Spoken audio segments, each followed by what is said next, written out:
Let's make a burger stuffed with cranberry, cinnamon, goat cheese, and a summer salad. Okay, let's get to work. I am spicing these burgers up with some garlic and onion powder, a dash of salt and pepper, and I'm adding in 1 whole egg. Give everything a really good mix, and then we'll go ahead and portion these out.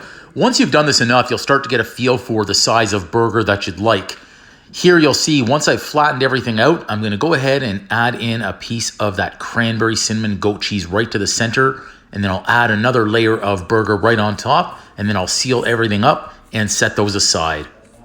While I'm just finishing these burgers up, do me a favor, smash that like button and the follow button so you can see more great, easy recipes. Tonight's salad dressing is just a little mixture of Greek yogurt, a little bit of fresh mustard seed, a dash of salt and pepper, some olive oil, and white wine vinegar. I finish that off with some fresh honey and give it a good mix, and I'll go ahead and set that aside while we start preparing our other ingredients for the salad. There is that cranberry, cinnamon, goat cheese, a couple of medium boiled eggs, and some fresh bacon. Now I'm gonna go ahead and place those burgers on the grill. You may notice here on my barbecue, at the back, I usually have my smoker box and a couple of onions in there. I find that adds a little bit to the flavor of whatever it is I'm cooking that night. We'll give these burgers a nice flip, and they're almost done cooking.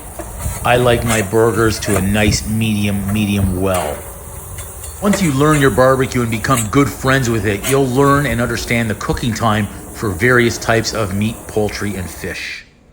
Take note here on this salad, I season in layers. I've added in my salad dressing, but I've also added in another dash of salt and pepper, and then I go ahead and add the remainder of the toppings, and here comes that fabulous stuffed burger with cranberry, cinnamon, goat cheese. Looks fabulous and delicious.